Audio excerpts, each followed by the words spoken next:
lovers, the moon is a thing of beauty. But to this man it is a deadly curse. When the moon is full, this miserable wretch turns into a hairy, snarling half-man, half-beast. Prowls the night, his fangs thirsty for human blood. He is a werewolf.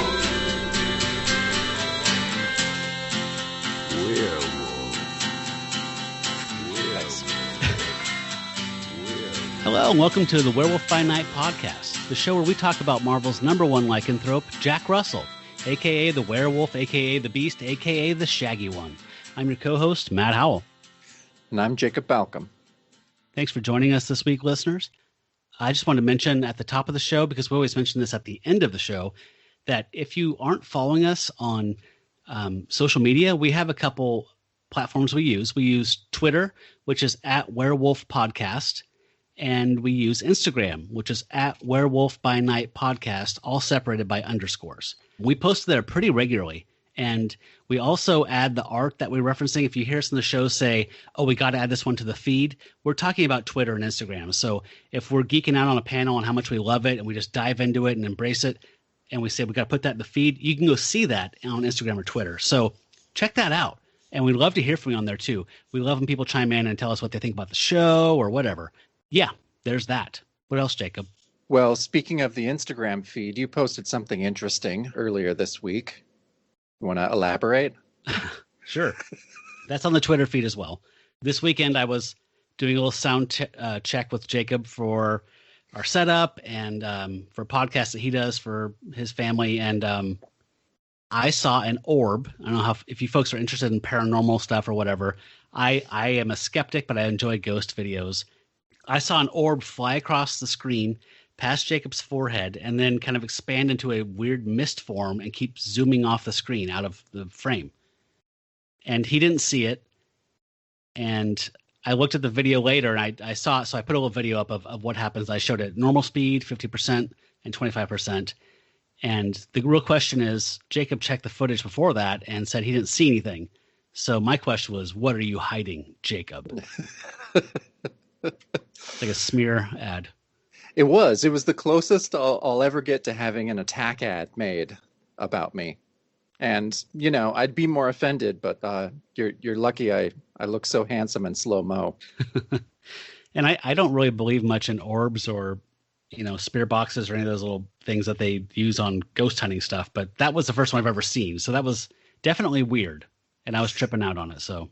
Yeah, it was weird, and my wife was sitting right beside me at her art table drawing when all that happened, and so she was just like, I don't understand. I didn't throw anything or nothing cast a weird shadow or light.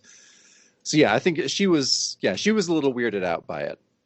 And I know that neurologists say that when we look up and we look to the right or the left or the center, those are different parts of our brain that we're actually recalling from. Have you ever heard that? Like if you're doing a mathematics, where you look is actually part of the brain where you're processing that, which is a weird kind of synchronicity. But you did look up at the orb as it came at you, but I think that was completely coincidental because you were talking about when you were going to be releasing that episode you were recording or something. Yeah, so. It was. I noticed that too. Yeah, my son watched it and called me and was just like, yeah, it was weird. It looked like you were looking up at it.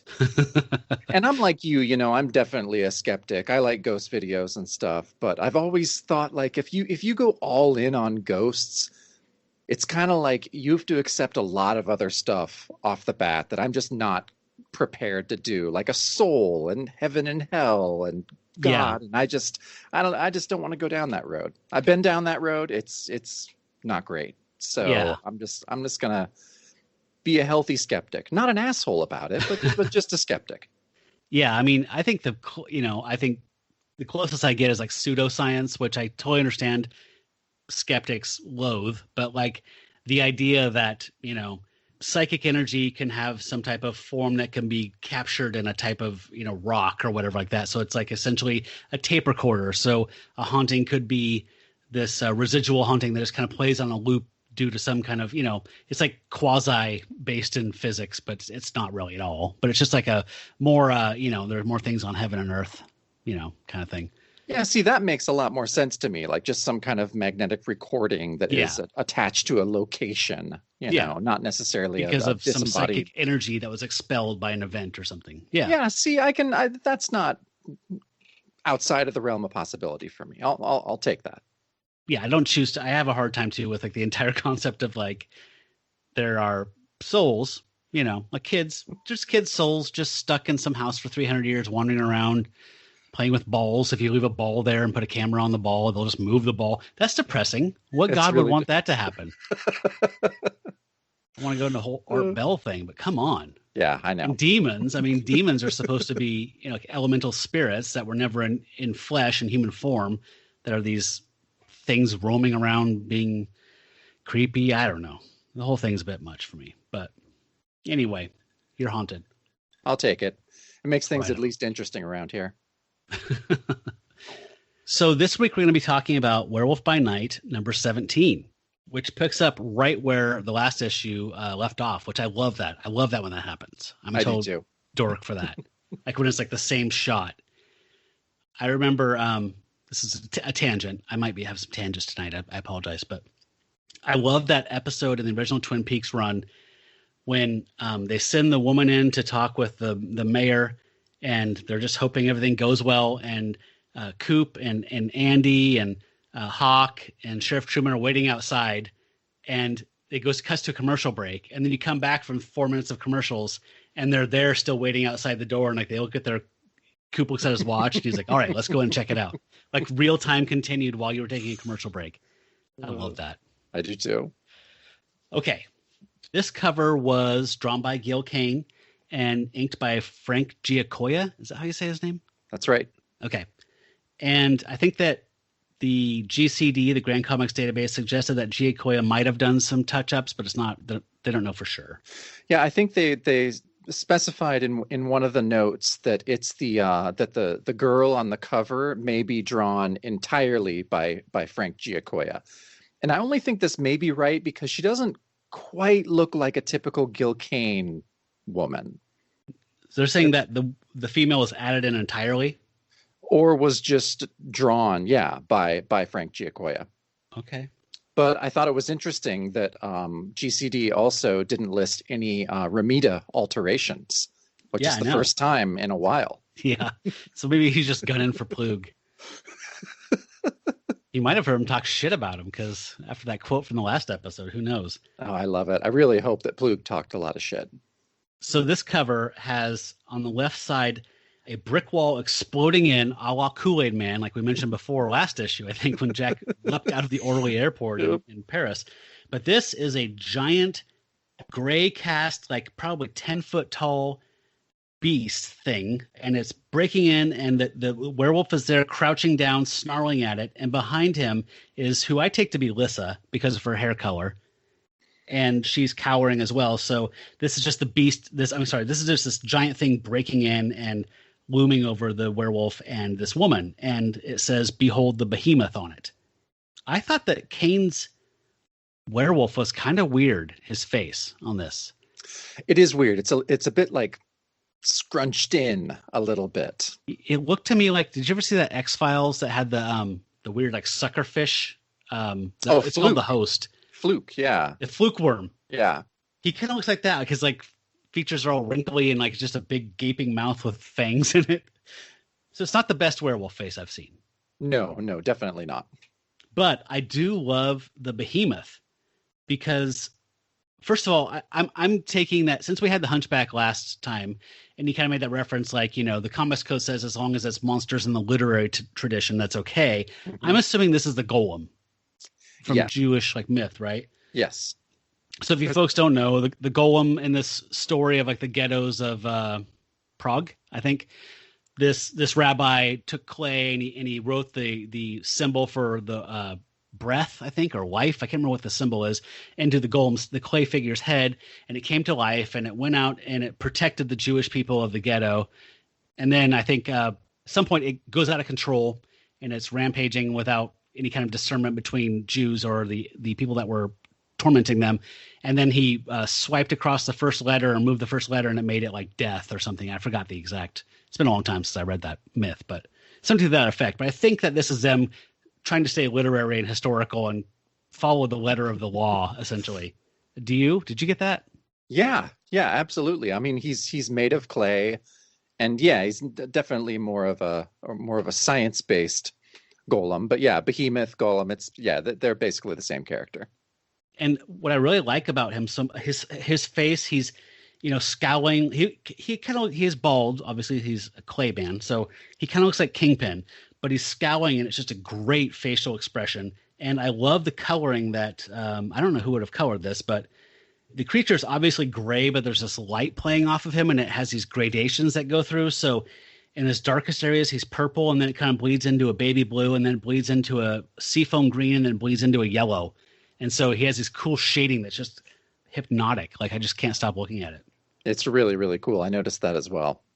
So our first page, let's talk about the creators. The last time we saw Don Perlin on this book was as the inker on the second part of Gil Kane's Hangman storyline. But now he's back on pencils and inks. So a little history on Don Perlin. He started at Marvel in the Atlas era, our favorite era, on books like Marvel Tales and Journey into Mystery. It was cool. One of the first stories he did there was a werewolf story called Terror in the North, which I'm definitely going to put some panels up of that. It's really cool. Has a little bit of a twist at the end. Like, it's neat. You'll like it. Wait, a horror comic with a twist at the end? I know. Go figure. But not the kind that you would expect. Not an O. Henry twist? No, it's pretty. It's interesting. I really liked it. But yeah, he did 19 or 20 stories during the Atlas era. And then I think the next thing he did, he went to work for Will Eisner doing some work on the Spirit. And then he went to work at PS Monthly, just like Mike Ploog would do 10 years later. So I thought that was kind of interesting. I thought it was very interesting. Our two main artists on the entire book both had an Eisner pedigree there. And worked for military spot illustrations. Yeah, pretty cool. And then, during the 60s, he worked at DC and for Charlton as well. Doing the early 70s, he was with them doing a lot of the romance books and those ghostly titles as well that I know you like, Haunted and Ghostly Tales. He did a lot of those. Yeah, I love those. Yeah, they're really cool. I have a couple single issues of those. And yeah, they're so, like, they're almost Scooby-Doo, but they're actually, they're a step above. They're like a really cool Scooby-Doo episode. And I've actually gotten into, as an adult, the romance comics that were published back then. I think Renee's mom gave me like a small stack of them from like when, I don't know where she had them from, maybe her younger sister or something. But I mean, the art's just gorgeous, and just flipping through those. I mean, the stories are completely corn dog, and it's some middle-aged guy who has zero interest in writing that stuff for the most part, right? But they're beautiful to look at, and they're kind of silly to read, so they're just totally endearing to me. Oh, I love them. I at least have a short box full of Golden Age and Silver Age romance comics. I love them. I think they're amazing. I know there's a lot of problematic stuff with them, but they are really beautiful and goofy. Yeah, super goofy as hell. My favorite are the letter columns because it took me a while to realize in reading history and stuff. All fake. All the letters are also written by middle-aged men. Yeah. So it just gets into this really funny territory where it's just middle-aged men bouncing ideas off each other on what women want. What teenage girls want. It's really kind of upsetting and funny at the same time. Yeah, super fun. But okay, so in 1973, he returned to Marvel, starting with a run on Thor. He did finished art over John Buscema's layouts. And then after that, he worked on Submariner, inking over Don Heck pencils. But most importantly, he will be the main artist on Werewolf by Night for the rest of the series. Yeah. And, after reading some of his first comic stories, I have to say I like his 70s stuff better. I think it shows a big improvement on his Atlas era art. Like, his early work was good, but it's just a little rougher. And that's not the same as a lot of these Silver Age guys. A couple of these Silver Age guys were much better in the Golden Age or Atlas era. Don Heck being the main example of that. Yes. Yeah, I've seen Perlin pop up in some Atlas era collections, and I could barely connect the two. I could see that they were the same person, but they're not the same. He definitely settled into a style or something by the 70s.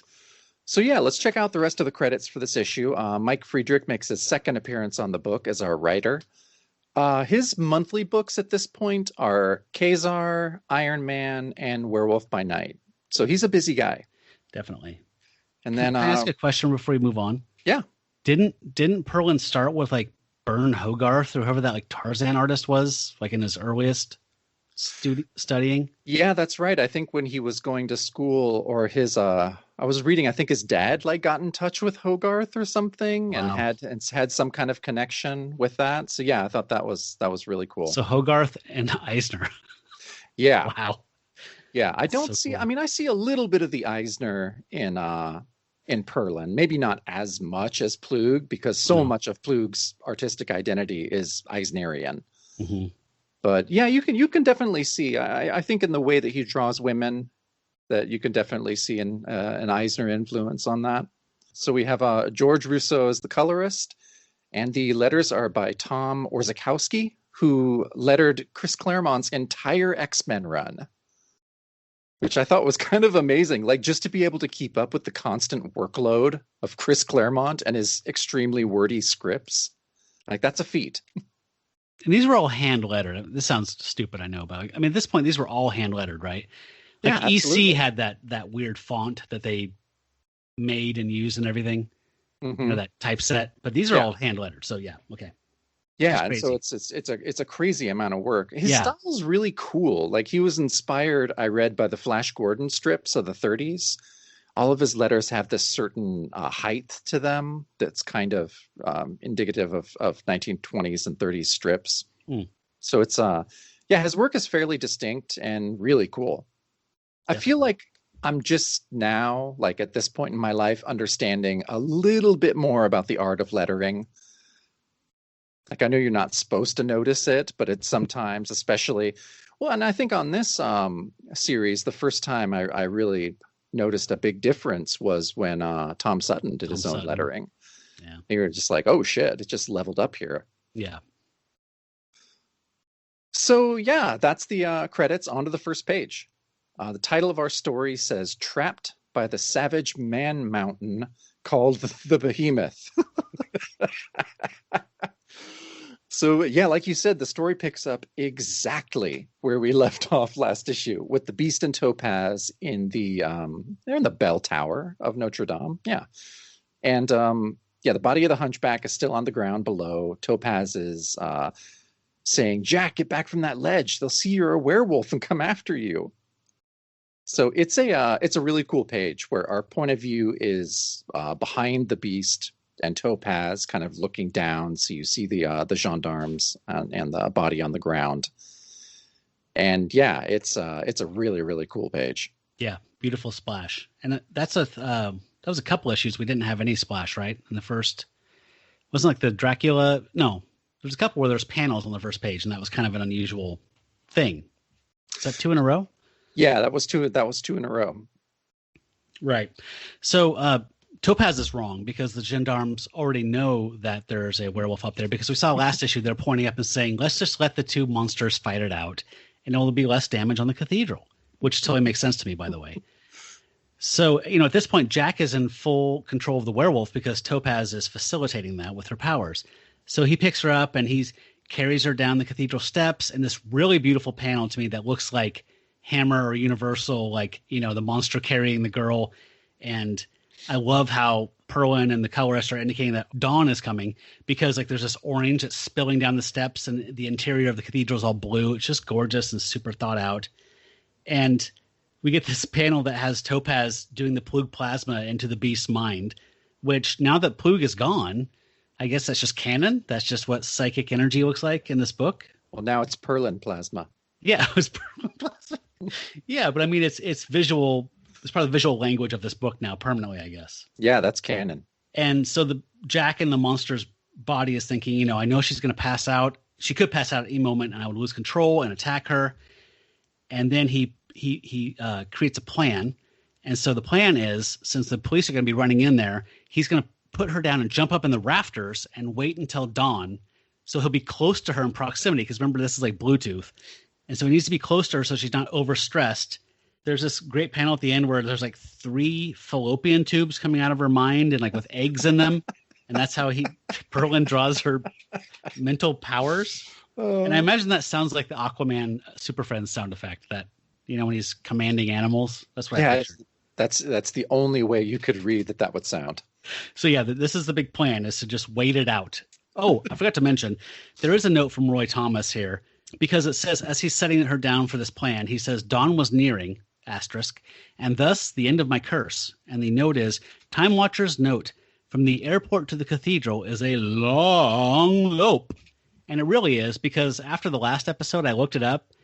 To walk it is 3 hours and 13 minutes. So even a werewolf running after a hunchback carrying a blonde, it's still got to be like 2 hours and 40 minutes. Yeah. 2.5 hours. That's a long ass run.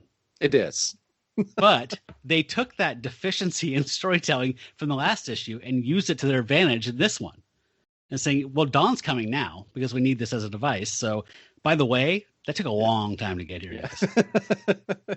I did. I liked Roy's voice on that note. It's kind of goofy. So the next page, the gendarmes find Topaz and ask her, "Did you see a loup-garou?" She says, "Yes, he chased my kidnapper up that way." And so what happens next confused me a little bit, but she loses mental contact with Jack and then passes out from the strain. I guess just from having to try to control him for this long. Mm-hmm. Just that strain, she just finally gave out. And I love these next couple panels. So as the gendarmes are crouched down by Topaz, we see the beast like creep up behind them. And it's like this horror movie scene where we hear a growl and the men raise a flashlight saying, "What was that sound?" And the beast like lets out a roar and pounces on them. It's so great. And that bottom panel of the beast looks so cool. So good. I love that. And I love that the cop is yelling, "Mon Dieu." Mon Dieu. I learned all of my French from comics, really. And I love that she actually did a he went that away. You don't see that a whole lot outside of cartoons. No. So what did you think of the way that Perlin renders the beast's pupils? I know some people don't like it. Yeah, I can understand that. It didn't bother me, but what are the main complaints? That they're more vertical slits, more like feline, and loop wolves have very clearly circular pupils. So that he looks his eyes are kind of downward slanted, and these almost like cat eyes, essentially. And some people just kind of have an issue with that. No, it doesn't bug me that much, but. No, I get it, but no, it doesn't bug me. Okay. But yeah, I love that last panel when he's jumping down from the rafters onto those cops. That is great stuff. His claws look amazing. And Perlin's inking himself, right? Yeah. Perlin's doing pencils and inks this issue, and it's great. Thumbs up from me on the fur, especially in that panel. Oh yeah, the fur is on point from the get-go. It's great. And I do remember that Perlin kind of draws the werewolf with like that a la Universal, like that your hair is a little bit longer than your fur. Yes. It's like your hair growing out. So he kind of has like his hair slicked back like an 80s drug dealer or something. But he does.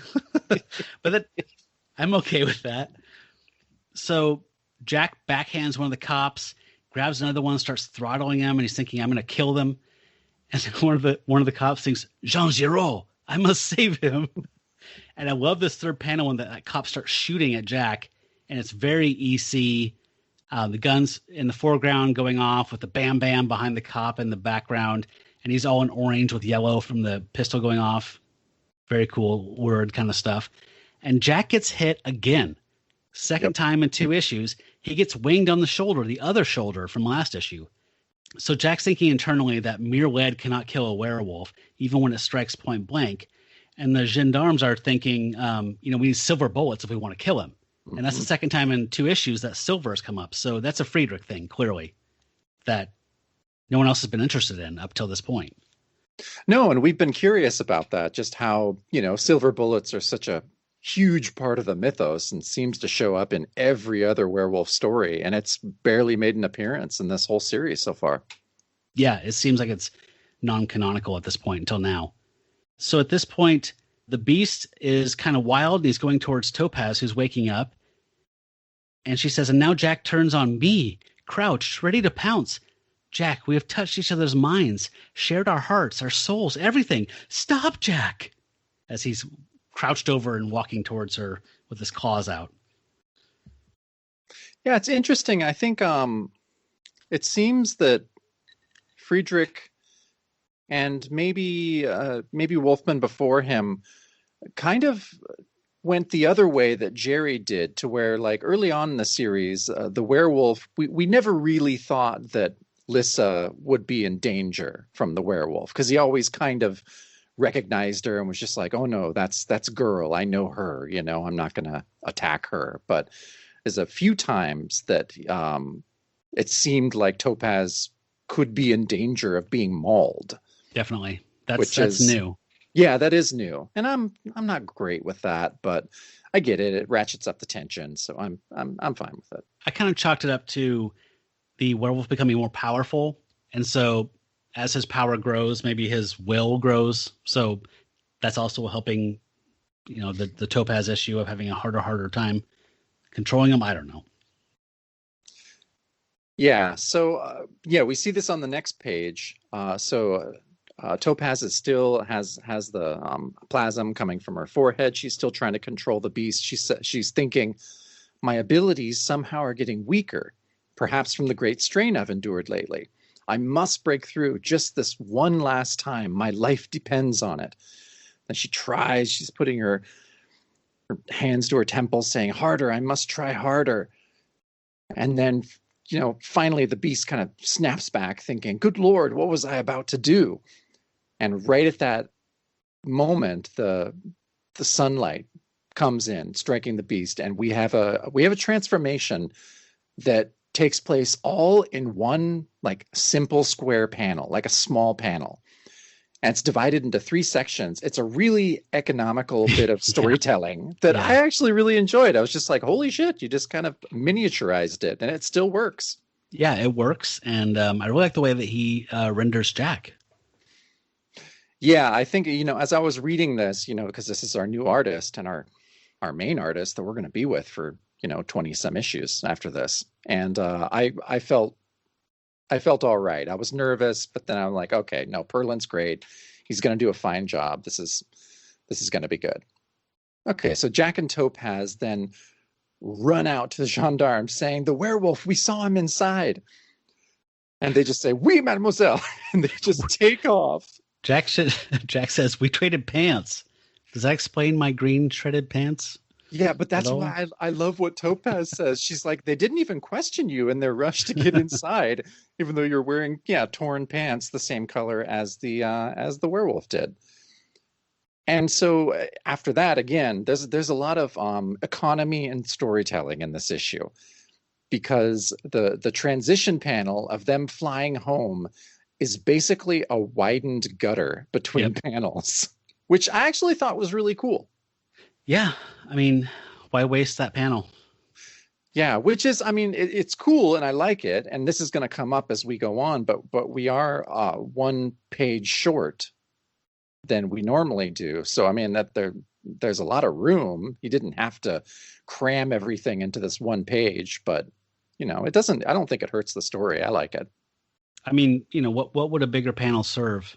Yeah, you're right. Them having a cup of coffee with the tray down. I think this is totally economical. Yeah, no, I agree. And so, then the couple, they're home. They open the door to Casa Russell and they find Philip and Lissa waiting for them. They're very happy. So it's a nice, heartwarming reunion. That last panel, I kept chuckling when I looked at it, because it looks like Jack and Topaz look so stiff and just like standing in the doorway. I know it's just a frozen moment in time, but it looks like when you have action figures and you have the play set and you just put them up and they're just standing there stiffly, just bizarrely staring at his family. Yeah, they do look kind of frozen. And Jack and Lissa are all kind of kicked back in the swinging pad, So yeah, I get it. It's funny. Yeah, so this was strange to me because there was 4 pages of ads and letters. So that's when I realized something was amiss and a foul here. Wait, so between that page and this next one, there are 4 full pages of ads and letters So we were on page 7, and we on your comic. Yeah. jump up to page 14. Damn. Yeah. Like I say, I'm reading on Marvel Unlimited, so sadly we don't get ads and letters, which I miss. So there's a heartwarming reunion. There's some hugging going on, and everyone's happy. And Jack's thinking about how he thought that his stepfather had murdered his mom, but he found out that he didn't, and he's actually his uncle. And I thought it was weird. At the end of that panel, he says, "And always the perfect gentleman," referring to his stepfather, Philip, because we made quite a bit of sport of Philip the first dozen issues of this comic, where he was a complete asshole. Yeah, I thought that was a weird characterization. Yeah, maybe that's one thing that didn't quite translate when Friedrich was looking back on doing his research. But yeah, Philip was a total stuffed shirt dick for many of the issues. Yeah. So he offers to take Topaz's coat, and she says thank you. And Lissa says, "Hey, Jack, can I talk to you in my room for a minute?" And they sit down in his bed, and he's like, "What's wrong, sis?" And she's like, "Well, next week's my half birthday." So I had to read that again. Next week's my half birthday. Okay. Never heard of that before. Nope. In 6 months, I'll be 18. He's like, "Oh, that's right. If the family curse holds, you'll say it, Jack. Become a werewolf like you." And there's this great panel at the bottom of Jack with this tortured expression, kind of throwing his head back and molding kind of out of, I don't know how they handle it in the digital, but in this one, it's almost like his mind is extending into a shot of Lissa like screaming and grabbing at her dress and then becoming furry. And then in the last transformation, this is all like one big unit, being a howling she beast. And it says, "No, no, no, no." Yeah, it's a really, really cool panel.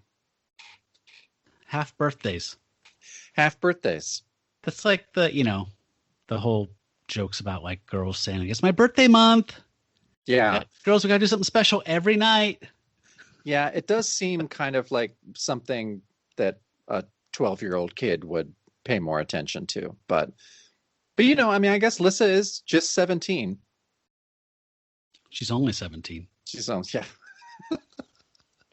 The scene shifts a little bit. So as Jack is comforting Lissa, we see a man outside the house watching them, saying, "Try Delta 5, reporting to the committee. Jack Russell sighted in home of stepfather. I await orders." And so this like committee stooge basically relays back, like, "Maintain constant surveillance, try Delta 5, and your bonus is being dispatched immediately to you." So I did love that turn of phrase there. That was kind of funny. I like that you get a bonus for finding him. Yeah. It's hard to find a good employer. It is. So then we shift to like a throne room at committee headquarters where the two goons are reporting to like an unseen boss figure who says, they're like, "Excellency, we..." And the guy in the chair is like, "No need to report. I monitored the pertinent transmission. Model K-12 will be dispatched in time to capture Russell." And one of them says, "A test model, Excellency?"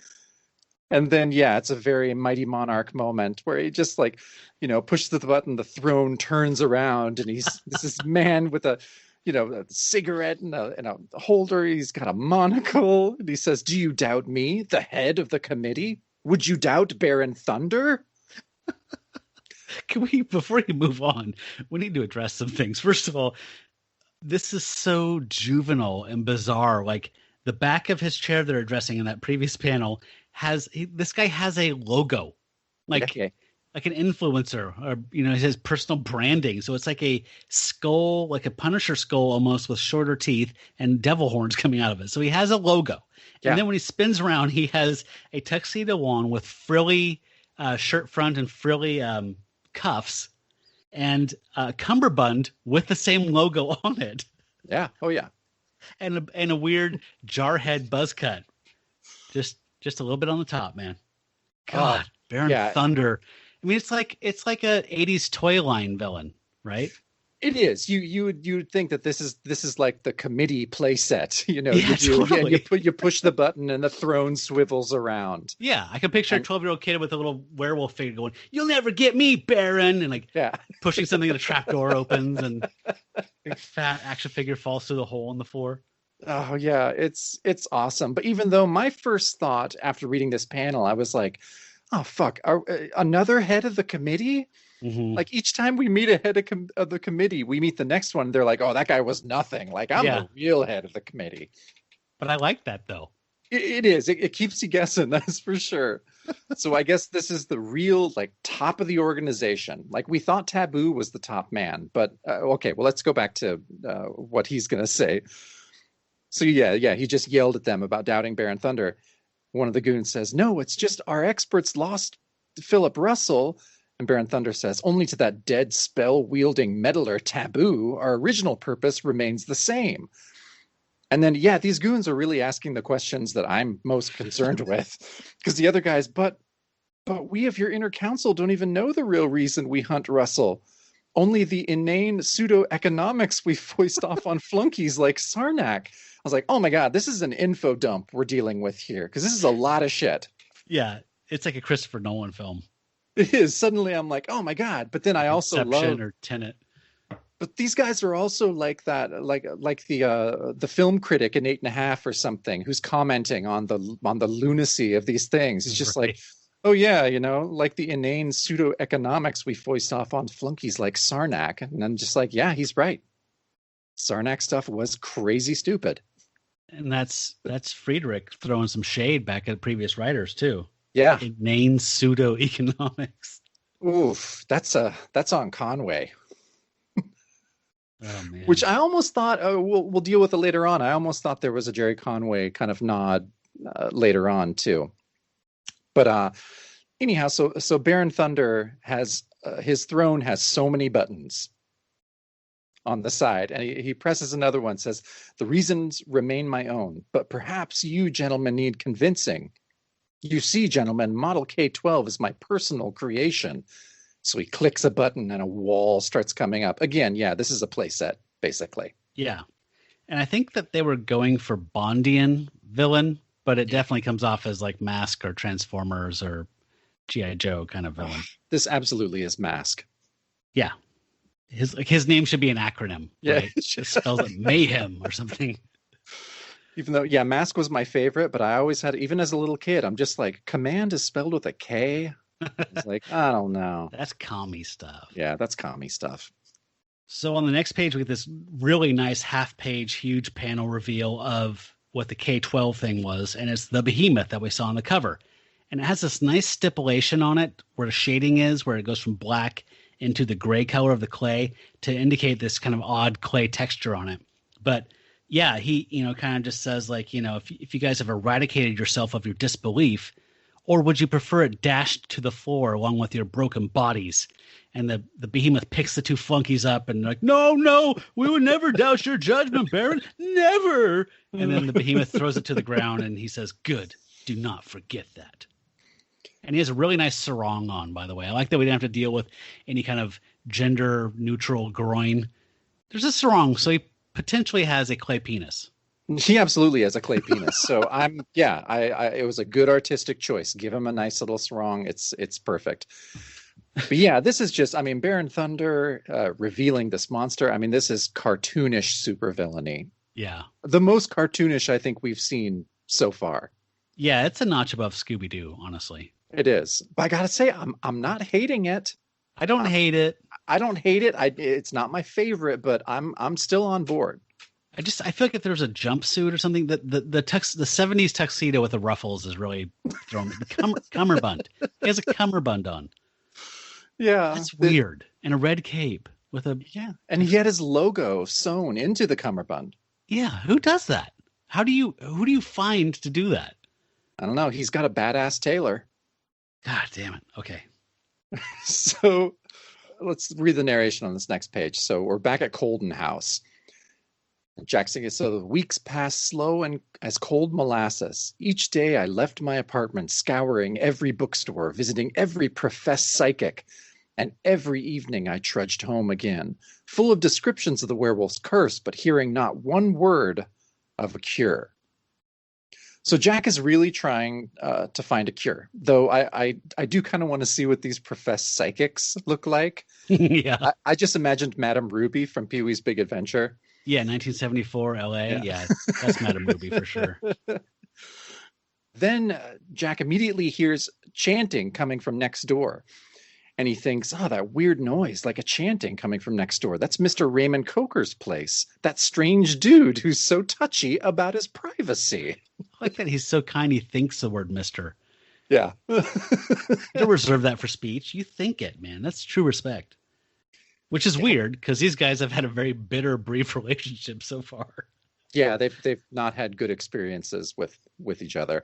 And yeah, Jack is going to knock on his door and he says, he's thinking, still, I've noticed he's into some kind of mystic trip. We have a little Roy Thomas note about Werewolf by Night number 12, which is when we last saw him. With the incense. Yes. And so Jack says, maybe he'd have an idea where I could find a cure. Can't hurt asking. I'm just like, wow. Yeah, because he has a short-term memory issue because I remember him asking and he got screamed at for like 3 minutes. Yes. No, he's yeah, this is not going to go well. I think he paused in front of his door and looked in his apartment and got screamed at. But yeah, it can't hurt to ask. No, he's very optimistic. And so Raymond opens the door and it's just like, what do you wish, Russell? So, all right, we'll just go over that one. So what do you wish, Russell? I'm in the midst of important matters. Jack's like, don't get edgy, Coker. I want a favor, believe it or not. What's your experience with werewolves? That went about as well as I thought it would. Oh, man. How do you broach this conversation? He tries to do this a couple times in this issue, and he's so uncomfortable talking to other people. It's really funny. And so, of course, Raymond Coker freaks the fuck out. He's like, what kind of vile thing are you insinuating? Get out. I will have none of your slander. And then slams the door on Jack. Yeah, Coker, his voice is so strange. It's like stiltingly eloquent or something. Like, yeah. I don't. He's hyper educated. Yeah, I know. I don't get him yet. I know we're gonna learn more about him later on, but I mean, you didn't mention this, but he takes a swing at Jack while he's saying, "What are you insinuating?" He tries to punch him, and Jack ducks. And if you guys want to know what he looks like, if you saw Captain Marvel, you see how they de-aged Samuel L. Jackson.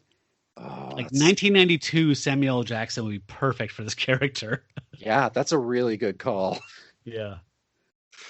So yeah, the door is slammed. Jack is like, whew, that cat is decidedly antisocial.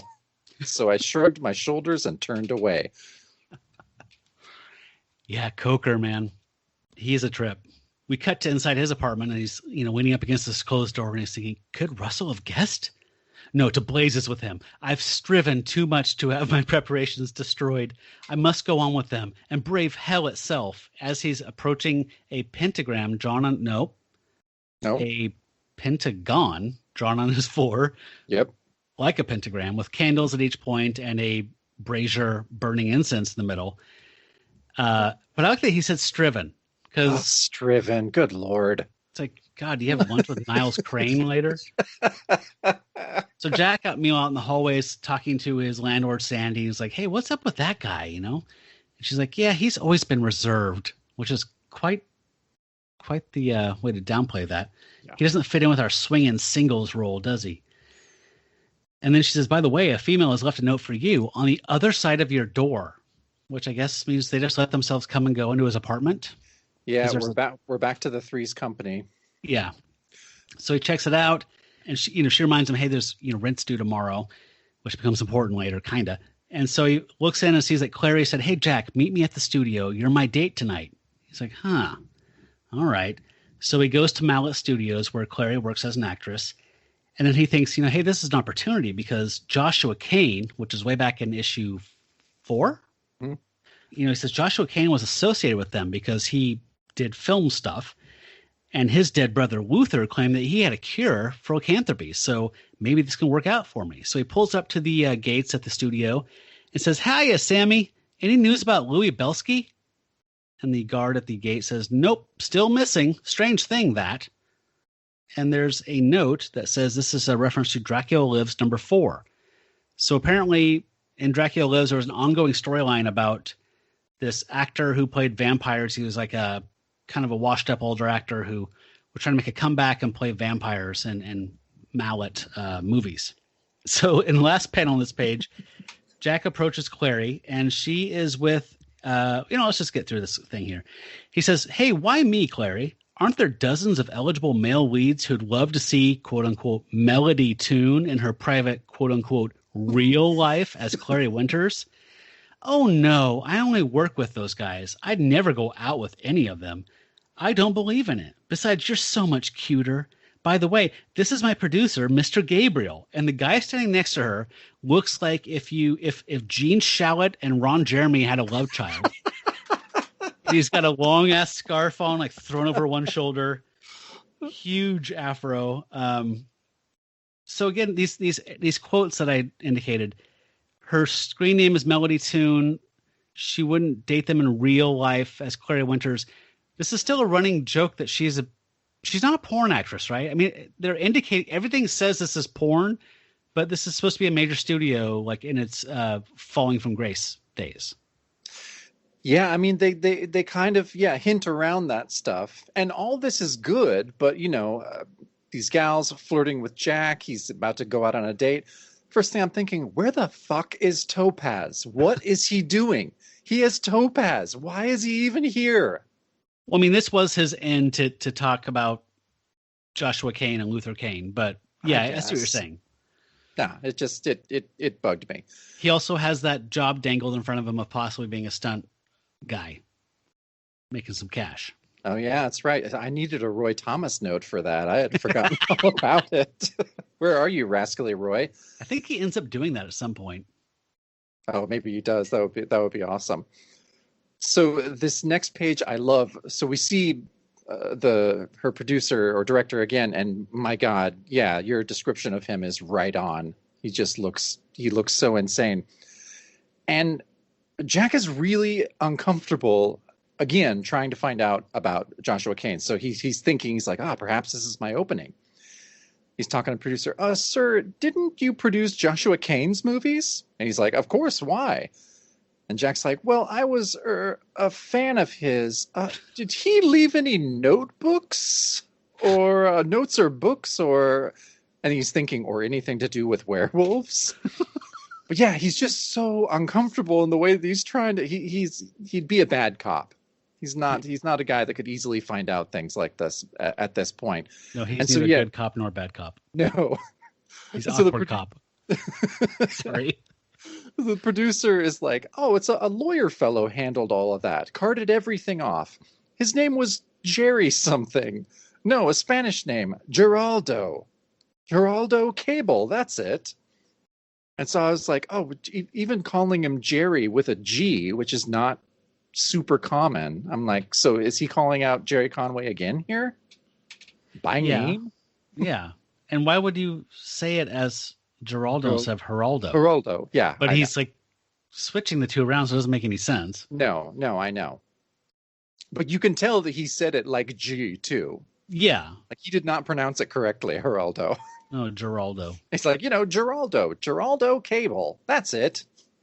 And it's Cable, Kabel, folks. So it's not like Cable, the X-Men character. It's like a new guy we got to deal with here at some point, I assume.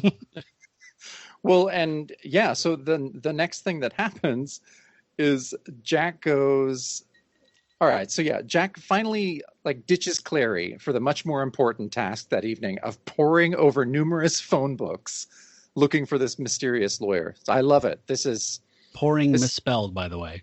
Yeah, I know. I noticed that too. Pouring is not the right way to spell that.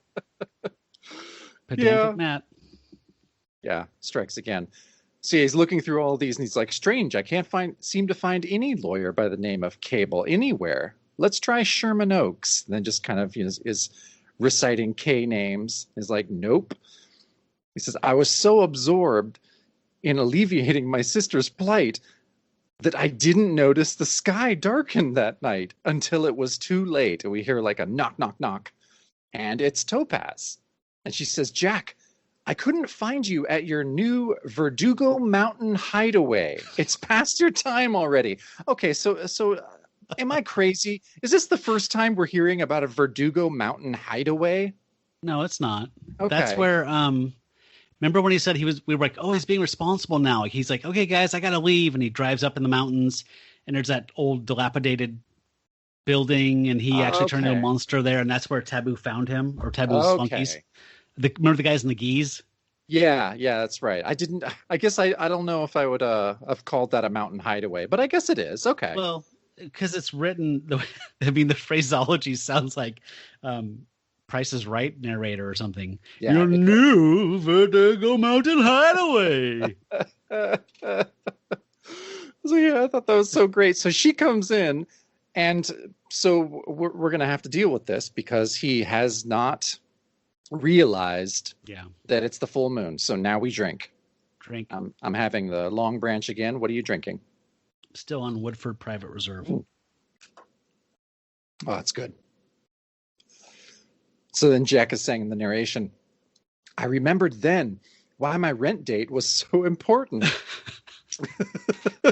Almost 2 months ago, when I moved into Colden House, it'd been the middle of that month's 3-day, usually werewolf cycle. Are they going to have to say usually every time now? Yeah, because of that one exception. Can't just put an asterisk after it, like, 52 or whatever. So this is interesting, these 3 panels here that you just described, because they're all kind of repetitions of the same thing, same angle. But Jack is cowled in shadow except for his nose and mouth and cheeks, where it almost looks like a daredevil cowl or something. And then, like, as the knock happens, he kind of grimaces, and as Topaz opens the door in the 3rd panel, he's like vibrating. I'm assuming that's a change starting to happen. Yeah, those kind of the kind of motion lines that are around him. He is grimacing, and yeah, he's just getting ready to change. Yeah. Okay. So on the next page, we get this beautiful 2-page spread that is recycled later as a pinup, which I love, and I've always wanted to have this put on a shirt, but I've never done it. But we have on the left Jack, and I love the way that Perlin draws Jack with these kind of like spit curls on either side of his head, so it's like his hair's parted, and it's a little bit longer on the bangs. So yeah, it's just a strange kind of thing. But he has his kind of fingers rolled under on a table, and he's screaming with pain because we imagine this is painful every time. And there's a big across the whole thing diagonally.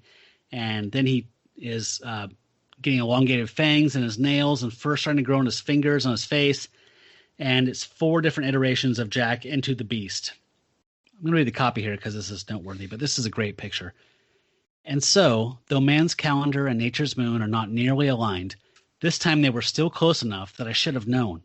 But it took the warm rush of blood, the painful growth of muscles and hair, the ripping of my very soul to make me know tonight was first night. It had been nearly a month, and my wolf self remembered the forests of Transylvania. I felt caged in this walled room. Between myself and freedom stood a barrier. A girl. So, forest. Drink. So, yes, folks, you need to look this one up if you haven't seen it. It's beautiful.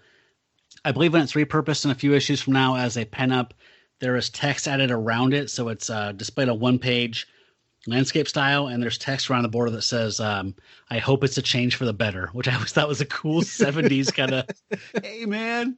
It is. It's a little bit keep on trucking, but yeah, it's awesome. And yeah, this is a pretty famous pinup of Werewolf by Night. Like, this is up there. Yeah, and I saw looking around original art galleries online that somebody has commissioned Perlin to draw this for them in ink, pencils and ink. And it's not for sale, obviously, but it's gorgeous. And I think that we use that as our banner on Twitter, actually. So if you go to our Twitter account, you can see the one that Perlin did for someone for money. And Perlin's still alive, by the way. Yeah. He's like 91, though, or something. Yeah. I think, he was born in 29. Yeah. But I know it's he's an older gentleman. But yeah, it's still around. And I don't know how much he really worked the last few years. I couldn't really find a whole lot of stuff that he had done. I'm not I'm assuming he's retired from I feel like most art. based on that Wikipedia article I read about him, that the last thing he had published was like in '99. I feel like. Yeah. So that's a long time. He's Yeah. fully retired. He has a family, and I think he's done. Yeah. Well, he worked a really long time, so He did, so and he made a lot it. of. Yeah, bless him. So the next page. So Jack is in full beast mode, lunging at Topaz, and Topaz tries to use her mental powers to hold the beast back, saying, "My powers are even weaker than ever, but I must try to use them." And that middle panel of the beast and Topaz facing off is so rad. Like I love the little Perlin plasma that's going on there. And I love the narration says, "But this time only a stalemate was reached, neither part of me able to dominate." It says there, "For hours we must have stood frozen in mental battle." I love that. I mean, he's down in like a 3-point stance, like a center in football. He's got one claw raised, one hand on the ground, and Topaz is in front of him with her fists clenched, which are vibrating with her effort, and shooting plasma into him to control him. And it says we must have stood there for hours. So I just kept picturing, like, there's no music on, radio wasn't on. It's just that. You can hear a bird tweet every once in a while. Somebody walk by outside, like, "Yeah, it was a really groovy show, man. Yeah, I know." It's just like them just blinking and sweating for like 3 hours. Oh yeah, it's super awesome. And then so after that it says, "Yeah, for hours we must have stood frozen in mental battle. Then everything changed." And next we see a giant hand like punches through the glass doors. And the Behemoth, yet again, like on the cover, Kool-Aid Man's himself into the room. And the narration reads, "Even my clouded brain understood this was a menace." And Topaz stopped her struggle, and so the werewolf attacked unfettered. As he dives at the Behemoth. Yeah, it's really cool. And yeah, the Behemoth, I mean, yeah, he looks very golem-like. He's obviously made out of clay. I mean, he's strong and tough and is about to beat the shit out of the beast, but still made of clay. The Behemoth is kind of extending himself and standing up fully and cracking Jack's ceiling. Like, this place is getting fucked up. I know. And the beast thinks, "I have not hunted for a long time. This will be my prey. This thing I will kill." And so they're starting to wrestle, and the beast slashes at its head and tears off part of its clay head. And then the thing is, it doesn't have nerve endings, so it's unfazed by this. So it grabs him by the throat and slams him down on the ground, starts choking him, and the beast starts blacking out from the loss of oxygen to his brain. And then it says, "But then the pressure ended." And then he looks up and realizes that he had, while passing out, slashed at the Behemoth so much that he tore its clay hand off, and that's what freed him. And Topaz kindly says, "Your claws ripped through its wrist, severing the hand, but it still attacks," in case we didn't know that already.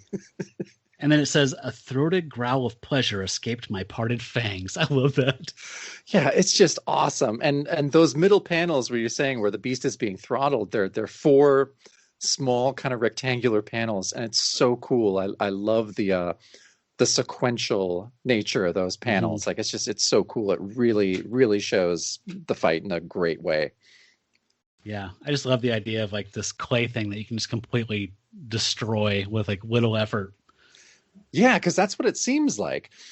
And so the next page, the narration is, "This was the life and death of the hunt. This was for what the werewolf lived, to stalk, trap, and kill." Okay, that's a little clunky, right? Yeah. So that's like doing everything you can to avoid a preposition at the end of the sentence, like this Winston was Churchill. For what the werewolf lived. Up with which I will not put. So the beast is enraged now and goes straight for the Behemoth's other hand. And so the Behemoth like smashes the beast against a wall, which breaks his other clay hand totally off. So, like I said before, the Behemoth is tough, but it's also pretty breakable in a fight. But still really tough and scary, because he then raises his foot up to just stomp on the beast. And the beast is on the ground thinking, "Giant foot falling on me like a boulder." I like that that's his go-to for everything since that last issue. Remember when he was saying like the bell was making it sound like a boulder bouncing down empty canyon walls, and it's kind of his go-to metaphor. No, it is like simile. all of his metaphors and adjectives. They're all forest or canyon based. Yeah, That's just where his brain's at all the time. He has a milieu, you know. He does. But I do love that after the behemoth slams him up against the wall, and the pressure from that eventually breaks the behemoth's hand off. But I love that next panel when the werewolf is kind of conked out and he's got the, you know, cuckoo birds flying around like little bubbles, like he's drunk. He really does. He has the behemoth's hand in his crotch, just upward facing. A giant clay hand in his crotch. Oh, it's so cool. So yeah, the foot comes down on the beast. He says, "But I will not let it crush me." And then suddenly, the behemoth just kind of stops, as if he's receiving a signal from somewhere that we don't know, which we're assuming is Baron Thunder. And then he just turns around and stomps off out the window. And the beast thinks, "Hey, prey wants to escape. I will chase and I will kill." And Topaz runs towards him. "Jack, stop! Let it go!" At that moment, she has to, start using her powers again to get Jack to come out, and so she's safe. But at that point, as he's stalking towards her, and her powers are weaker and weaker, the dawn comes in, and he slowly transforms back into Jack. And he says, "But Topaz had changed. She cannot hide her feelings behind masks. And so, even as she held me, I knew something painful needed to be told." So this is really sad here. Basically, the reality is that she can't be safe around Jack anymore because his beast form is too strong for her mental powers. And they both realize that, and that basically the only thing that saved her from being mauled by the beast was the dawn. Yeah, and so they really were locked in mental battle for hours. Mm-hmm. Because it seems to us that, like, oh shit, suddenly it's morning. Like either Jack and the behemoth were fighting for 8 hours, or Topaz and the beast were really, locked in this mental battle. And before we get to the super sad next page, so that bottom panel of the beast when he first gets kind of hit by Topaz's whammy, it's so cartoony. His eyes look crossed. And that lower thing, like he's like, oh. It's just so funny looking.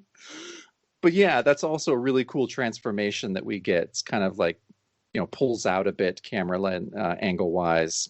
And then, Jack is, I liked that. It's 4 long, skinny panels, or one panel sectioned into 4 parts. And I liked that. Again, real economical transformation.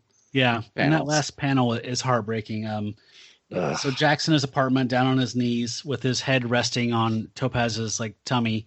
And she's like got her hand on his forehead and another hand on her shoulder. And they're just kind of holding each other because they've realized what comes next. Yeah, so this next page is the heartbreaking page for sure. Topaz tells Jack, Jack, I can't stay. My powers are burning out. I've decided to return to India from where I came to try to strengthen them again. Otherwise, there could be disaster for both of us. But remember, Jack, you know how I feel about you. And Jack says, I won't resist you. I feel the same closeness. And if you feel it best. And so, this was just, this was a huge disappointment for me because I want Topaz in every issue. I love Topaz. But the thing that made me laugh after this kind of tender exchange, is the first thing Jack thinks of is he's like, I couldn't help but think then I had 2 nights to go without her help. Well, human life. I get that. It's true. It's a little callous, but that's all right. Yeah, I don't know. Topaz is too good for him. I think we're in agreement on that. It's a sad kind of bust up of my favorite comic couple. But we don't have a whole lot of time. We don't spend a whole lot of time in the sad place because we instantly switch to elsewhere later that following evening. And we're back in the committee's compound where Baron Thunder has hooked the behemoth up to a regenerating machine. But there seems to be a little dissent with one of the flunkies who's thinking, I dare not ask why the behemoth was ordered to return. Like the Baron instantly thinks, he's like, bah, I can see their questions. It became obvious brute force would not be enough. However, I have many resources to bring into play, including a most intelligent werewolf captor striking just about now. Then we switch right back to Jack's apartment where someone's knock on the door. Jack's inside, cleaning up. He's got like a broom and dustpan, but he has massive structural damage to try to fix on this. He says that monster is thinking that monster left me a whale of an explanation to invent for Sandy and a mess that's keeping me longer than I want. Knock. Wonder who that is. He opens the door and then, it's Lieutenant Hackett. He says, Jack Russell, I'm Lieutenant Hackett from the police department. I've reason to believe a werewolf is here. Then Jack thinks, good Lord, he knows. And that's how the issue ends. Oh, I feel like we were cheated out of watching Jack explain to Sandy what happened to his apartment. Because a 10-foot tall monster stood up in there. And I just think that'd be funny. It is funny. And you're right. For some reason, when the behemoth stood up and like his head like crushed the ceiling, that made me laugh out loud. I don't know why. But yeah, his swinging singles pad is fucked up, like beyond repair. So final thoughts on this thing? Well, for me, I wasn't prepared to like this issue as much as I did. Like, I don't know, I guess much like last issue, I wasn't crazy about the premise that was promised me by the cover. And I was pretty suspicious of having a new artist, but I thought Friedrich and Perlin did a great job. I mean, I'm really upset about not having Topaz around anymore. Like, pretty upset. I still think Marvel needs to do a Werewolf by Night series that takes place in the 70s and features, the globe-trotting Jack and Topaz solving supernatural mysteries. Like, they should be a heart-to-heart style, like power couple. That's what I was thinking last night when reading it out. And it's like, oh yeah, this is definitely has a heart-to-heart feel to the show that they should be watching. I'd watch that show all day long. So would I. And I think like Friedrich's storytelling, it's fast-paced and really fun. So I'm still kind of in love with his delivery that he's giving us here. And Perlin's no Plug, but who is? Yeah. Like that's an unfair comparison. I mean, Perlin's art isn't revolutionary, and maybe he was chosen for this for kind of like his everyman type of style and kept on the book, maybe to boost the sales. I think it fits, like his artwork, it fits within the Romita House style a lot more than I feel Plug's ever did. Okay, that makes sense. But I believe also I thought I saw him quoted somewhere saying like essentially when he came back to Marvel for an exclusive at this point, they basically said like there's this book or this book. And he's like, they said this one's bi-monthly and this Werewolf by Night is monthly. He's like, I'll take Werewolf by Night. Because he just wanted to have a monthly gig for more money. Yeah, but like you have mentioned before, I mean, he's on this for ever 20 some issues, 3 years. Yeah, and I mean, we know they're not shy about changing up the artist on this book, so something must have been working sales wise as well as just having it be good to have a constant consistent artist on a book, but it must have been selling well. Yeah, I mean. Yeah, we talked about that before, right? Like, I mean, if this wasn't selling, Marvel would have no scruples about switching out artists. No, and it did make me think, like, I'm curious to see how much Romita alters stuff later on. I mean, I know this was a Gil Kane cover, but still, I'm curious if he's going to do alterations to Don Perlin covers, because it just feels like Romita would be this guy's buddy more than he would be Plug's friend. Yeah, I can see that. Because it does seem like Plug was a little prickly about Johnny Romita. Yeah, and I've seen people talk about Perlin's run here and say that this was not, after Plug, it's a bummer, blah blah, that kind of stuff in different blogs and whatever. But I think Perlin is workmanlike, and there's nothing wrong with that. He's not innovative as Plug is. He didn't take the same stuff away from his brief, Eisner period that Plug did, but there's nothing wrong with his stuff. And there's a lot of stuff I like in here, like a lot more that I like than I don't like. Yeah. I kept wanting to say workmanlike or serviceable, but I felt like that both those words had bad connotations that I didn't want to say, because I like his style a lot. Yeah. But it's not, like you're saying, it's not revolutionary. It's not going to rock the boat, but it's going to get the job done. And there's a lot of panels that look really beautiful. So I'm Yeah. not complaining about the art at all. Yeah. I mean, honestly, the first time I read this through 20 years ago, I was a little bummed when Perlin settled in after having Plug and whoever, but anymore, I totally dig his stuff. It was an adjustment. Agreed. No, I loved it. I loved this issue. I thought it was great. So yeah, I'm with you. Much like last issue, I thought this was going to be corn dog bad thing based on some literary monster, and it actually turned out to be pretty entertaining. And yeah, I dug it. So onward and upward, I guess. What about Weremail? I'd love to hear some Weremail. So there's two long letters, so I need you to pick a topic. One's talking about Topaz. One's talking about the warring factions where people who do and do not like the people writing in and claiming to be werewolves. Oh, Topaz, every time. Okay. That's not even a question. Okay. Actually, the letters column kicks off with a really long letter from Stanley and Roy Thomas explaining why the price is now 25 cents an issue instead of 20 cents. So that's a pretty big markup. And so they wrote a very long letter explaining that this is not them. This is due to a paper shortage and inflation and blah, blah, blah. So they're actually losing money by only making it 5 cents. And so they apologize, but it's completely out of their control. Yeah, DC is also doing a similar thing at this point. Yeah, I would figure. So, yeah, if it was just one company doing it, right, it wouldn't happen. No. They would just cut a bunch of titles and keep the prices the same. Okay, so here's this letter. It's a bit long. And Dear Marv, Mike, Frank, and Roy, there are lots of superlatives I could spew forth about Werewolf by Night number 13. Great, terrific, incredible, fantastic, astounding, mind-boggling, terrifying, etc. And there are lots of stupid, corny jokes I can make about why Marv Wolfman writes a great comic about a werewolf so well. But I won't. I won't do any of that. I refuse. Yes, the story was well written. The prose flowed beautifully. The dialogue was realistic. Marv even managed to slip in a few funny lines, which are great for relieving the tension here and there. And of course, the art was superb too. It was Plug and Chiaramonte, and the only team that can do better than that on Werewolf by Night is Plug and Plug. So I was happy with the issue. Thrilled, in fact. I really deeply dug it. But that's all the praise you're going to get, because this here letter is about Topaz.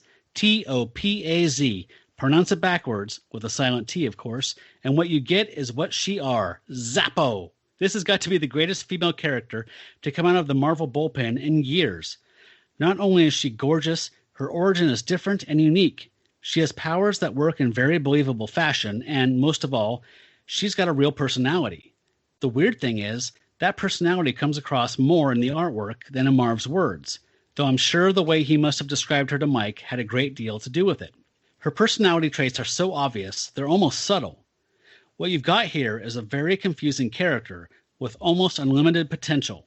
Aside, she's only confusing when you try to think about her. When you're watching her, that's when everything she does is obvious. Now that's confusing. First, Topaz is so gentle. Gentle, gentle, gentle. The artwork radiated gentle. Everything she radiated, gentle.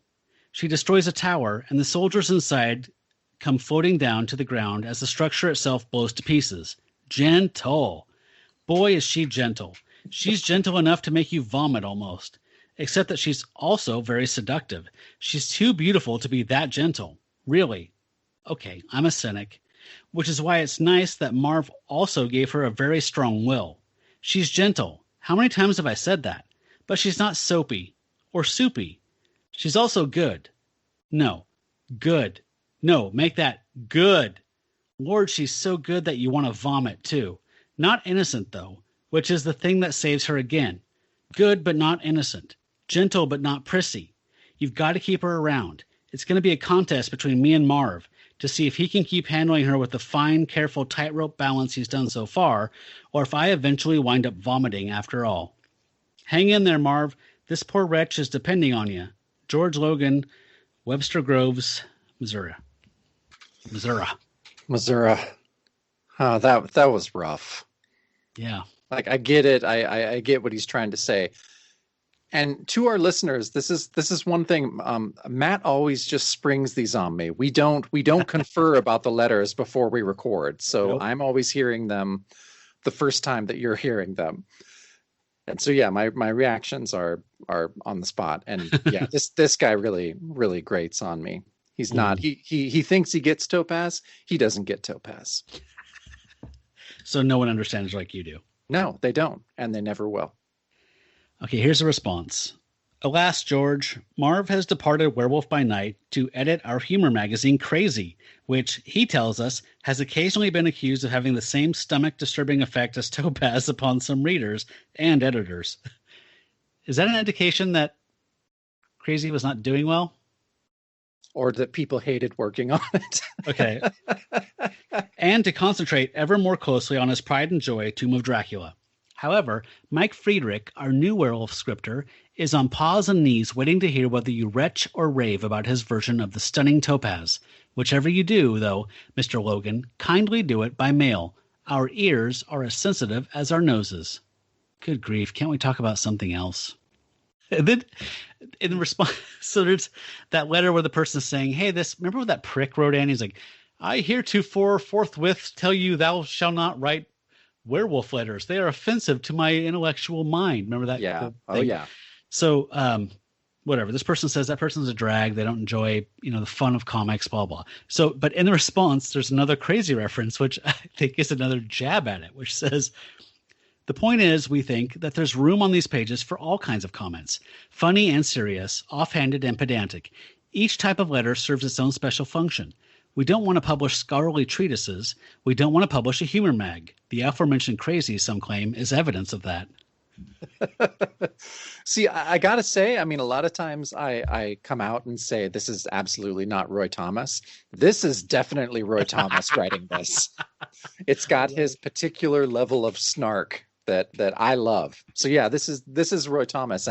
And it doesn't sound like he likes crazy so much, or at least likes making fun of it, which I love making fun of it. I have to imagine the sales figures were pretty low for that. Yeah, I mean, but every time bashing it, but every time Marvel has tried to do this, has tried to do like a Mad Magazine ripoff, and Crazy's like their third attempt, and they always fail. They're always terrible. Yeah. Wow. Oy vey. Like, didn't DC do one around the 60s, 70s? I think it's called Plop. I don't know about that.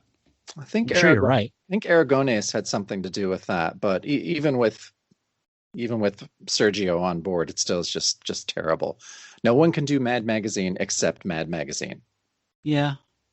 There were times I enjoyed Cracked here and there, but it was never as good as Mad. It was always Mad Light. No, agreed.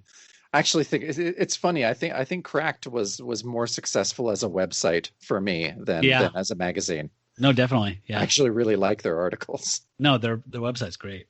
Another thing we didn't talk about was that you and I thought it might be worth mentioning that at the end of the show, did I already mention this at the beginning, that we don't talk about anything werewolf related after the media stuff, so that if anybody's like not into hearing us talk about other comics or movies or whatever, that they're not going to miss anything critical to the show if they choose to bow out at that point.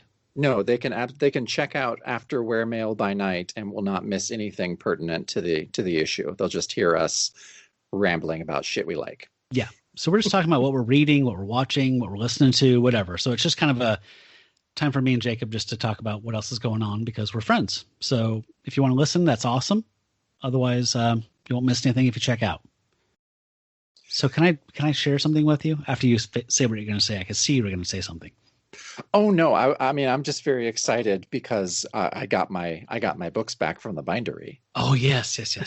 So I got my Complete War is Hell bind, and then my Detective Comics 601 to 621 bind, and fuck, I love them. It's just I know that some people don't like it and think that it's destroying comics. I totally get that, but it's something like to have the convenience of a hardcover collection, but with the newsprint pages. There's something just so satisfying, and just it checks so many boxes for me. And honestly, in my opinion, I know I've told you this many times, but when you bind a bunch of comics, you basically get to destroy any collectible value of the books.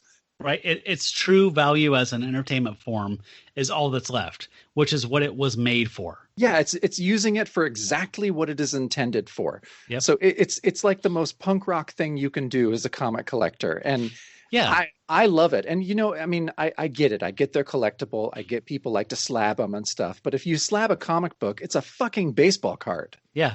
Like, it's not, I don't like collecting things and using them not for their intended purposes. It kind of drives me up the wall. It's worse than a baseball card because if you slab a baseball card, you can see the front and the back. You can see all the content. That's if true. You slab a comic, you can only see the ad on the back and the front. It's insulting. Yeah, I get it. I mean, you and I are both fans of the golden age and all that stuff. So, these things were disposable to the nth degree. Yeah. Even in the 70s, these were meant to be read by a kid, handed off to his buddy, traded for a baseball card, rolled up, put in your back pocket. You run and play baseball down to whatever. These are not precious things. This is pop culture media to be consumed, and you can hold on to it, but it's not meant to be put on a fucking ventilator and shit. Like it's just disposable art, and that's what makes it beautiful, in my opinion. It is. No, and yeah, we're definitely on the same page with this. And it's not like we're binding, fucking Action Comics #1 or something. Right. Like, it's not, we're not destroying these amazing collectibles. We're just forcing them to be used for their intended purpose. Yeah. Which I think is an amazing statement. So do you have the binding bug now? I got it so bad after my first batch came back. Oh, yeah, I definitely do. I mean, I think I can definitely see binding some more stuff when, things are a little more financially stable in the world. Right. But this will, this will get me by for a while. So and I love War as Hell. So the first War as Hell lasted 15 issues. The first 8 issues of War as Hell, they're just reprints. So it's just reprints of Atlas era war stuff from issue 1 through 6, and then I think 7 and 8 are Sergeant Fury reprints from the 60s. And I'm not crazy about Sergeant Fury. Like, it's all right, but yeah. But the other stuff they're reprinting is from like Battlefield and Combat Casey and just that stuff like that. And the Atlas era war stuff is kick-ass. So I don't mind that at all. And then issues 9 through 15 deal with John Kowalski and the death character, which, as I've described before, is like a really depressing version of Quantum Leap. Right. Because you only can inhabit people that are about to die. Right. Basically, that they're going to die, and he just has to achieve something before they die. It's goth Quantum Leap. It really is goth Quantum Leap. I love it, and it's only collected in like this big Chris Claremont omnibus of like his non X-Men stuff. Mm-hmm. But I love having it bound and reading it with the newsprint pages. It looks really awesome. Yeah, and I like how it elevates stuff that's even not that great, I guess. Like, Marvel's New Universe thing was a failed 1986, 87, whatever thing. And it was supposed to be the, comics like the real world outside your window or whatever, like, all stuff that's grounded in reality.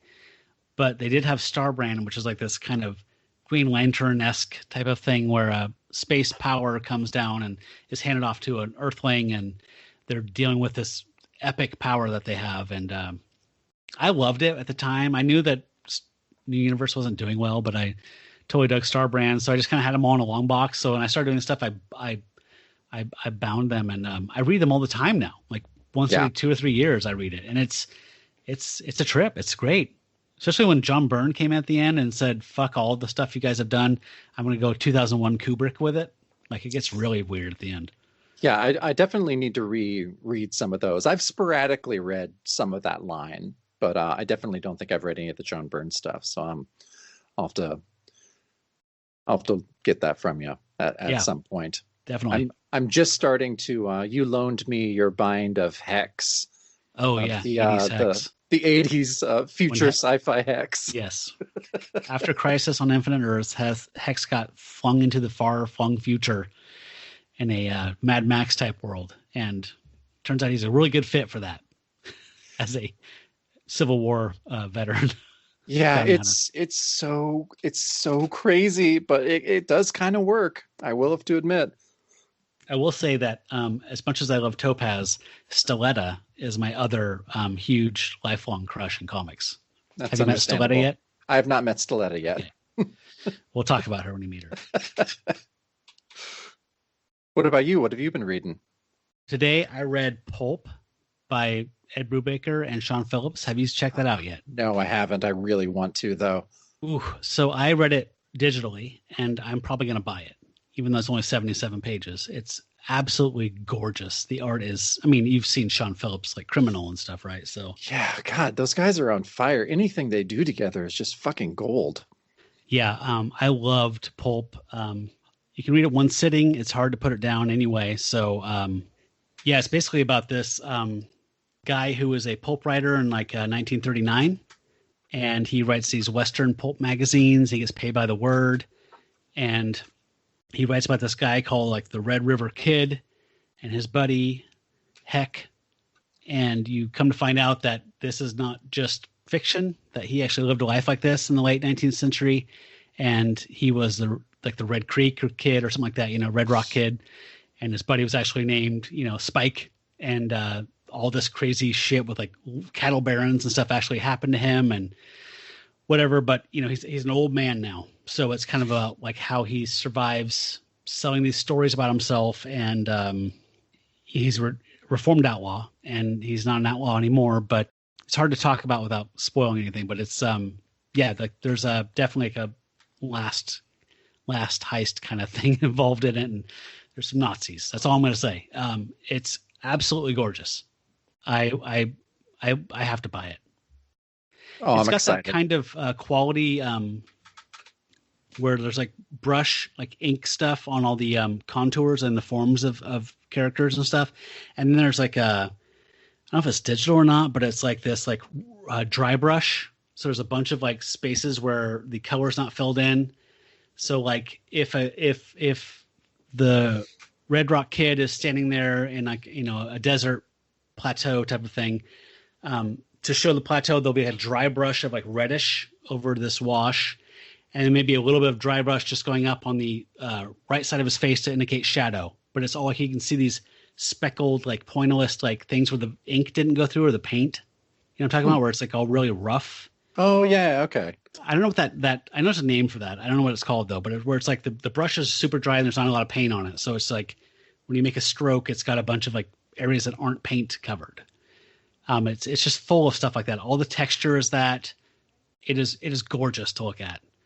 And it's it's only 77 pages, like I said, but it's a fully satisfying, complete gut punch, great story. Yeah, the last Brubaker Phillips thing I read was My Heroes Have Always Been Junkies. I have not read that yet. It's great. Like, it's just, I love that they're doing that they've kind of just eschewed single issues altogether and are just releasing these things. And thank God, I know, it's so good. And they were the worst about punishing people for trade waiting, because they would put stuff at Criminal. the end of, Yeah, yeah. Criminal was the worst that way. it really was. You would lose out on the experience if you only read it.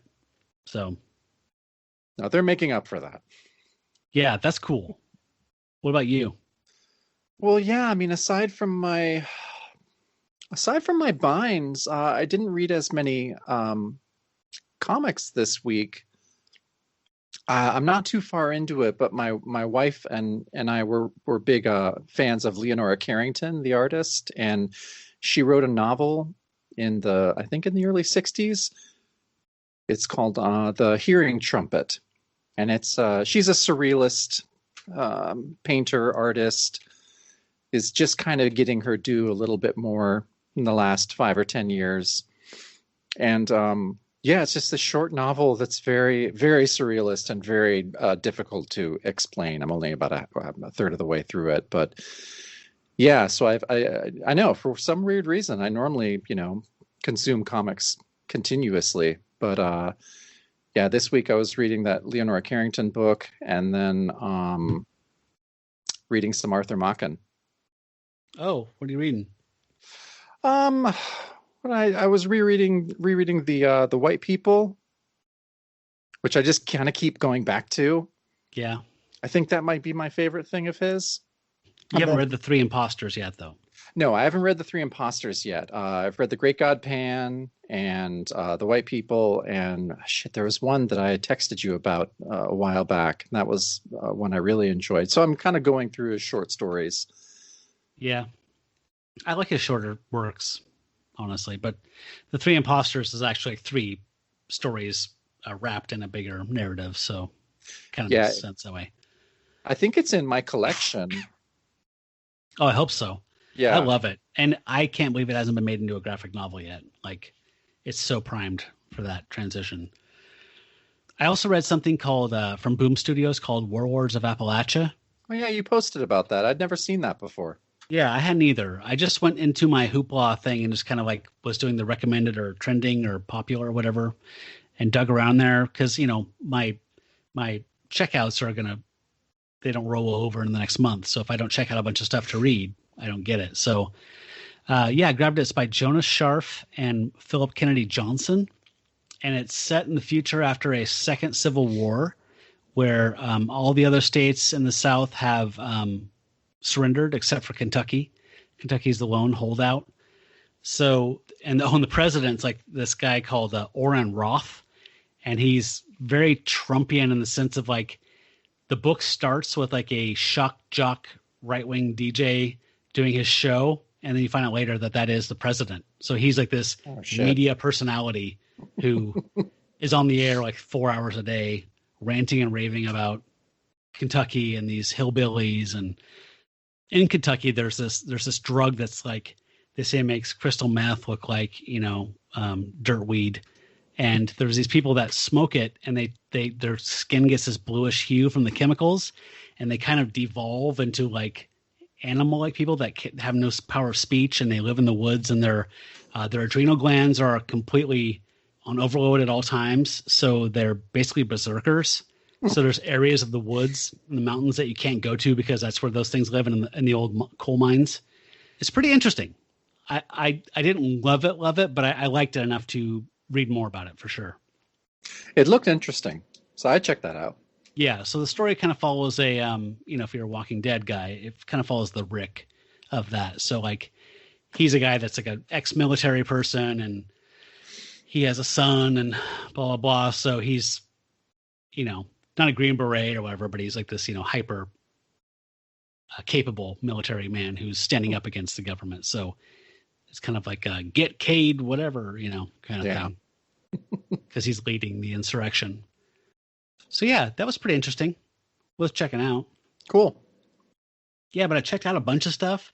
I checked out Firepower by Kirkman and Samney. Oh, I've heard a lot of good things about that book. Yeah. Haven't looked at it yet. Something called That Texas Blood by Chris Condon and Jacob Phillips, which just again was just looked interesting. And The Empty Man by Cullen Bunn. There's like 3 volumes of it now. Really? Yeah. So I hadn't heard of that. I guess they made a film based on it already.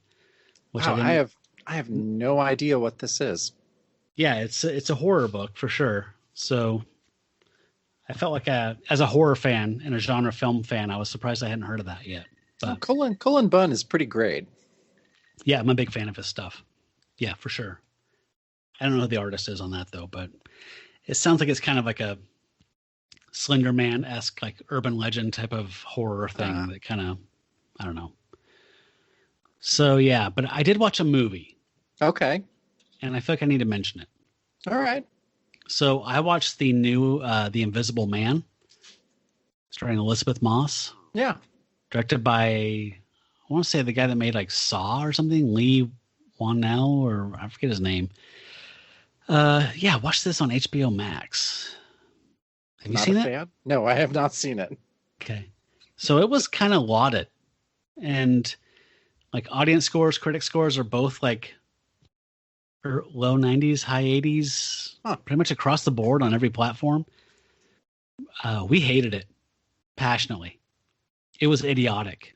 Wow. And the only thing I can think of, I mean, it's super well made technically, for the most part. Like the acting, Elizabeth Moss is incredibly talented for a Scientologist. She does a great job. There's a whole psychological element. I don't know if you saw the previews or not, but it's not spoiling anything to say like that she's a very controlling husband. She tries to run away from him and he commits suicide essentially. So she believes he's dead, but the reality is he's this optics genius who has created a suit or something that's pretty much given away in the trailer. So he's torturing this woman, that his wife or whatever. Yeah, man, it's like gaping plot holes of just like smack your head, like what the fuck? Like, is this set before security cameras existed? Like, I mean, it's terrible. And we were just blown away when we finished it and like looked up the reviews online. Like, oh my God, people thought this was great. So I just was tripping out on the fact that like people look down their nose at genre films and horror specifically as like lesser than these big, tentpole films from studios. And this was absolute dog shit, in my opinion, compared to like a better art house horror movie or anything like independent horror film. Like it was garbage and stupid. Wow, that's funny because like you said, I've only read good things about it online. I haven't watched it. I think it might even be in my queue. But I would love to talk to you about it. Well, maybe I'll check it out. The last thing I saw Elizabeth Moss in was that movie about Shirley Jackson. Oh yeah, that was great. Shirley? Yeah, it's called Shirley. I really liked that. I thought that was really cool. I love Shirley Jackson, so I might have to watch that. Yeah. I think my wife is a huge Shirley Jackson fan, and she really enjoyed it. Did you guys watch We've Always Lived in the Castle? Yes, thank you. Yeah. And have you read the book? No, I have not read the book. Okay. My wife had problems with it. I think I would have problems with it, but Crispin Glover's in it. Yeah, Crispin Glover is awesome. So it ratchets that up one whole letter grade for me. Yeah, and it has Bucky Barnes in it too. Oh, okay. Yeah, Sebastian. Yeah, yeah. He's in it, and I can't remember who the other. It's Thaisa Farmiga. Oh, okay. And Alexandra Diodario, I think, is the other sister. Okay, don't know who that is, but I know everybody else. Yeah, I thought it was okay. I liked it, but I hadn't read the book. Okay, that's cool. Yeah, so I guess that's kind of it for me. I'm trying to think what else.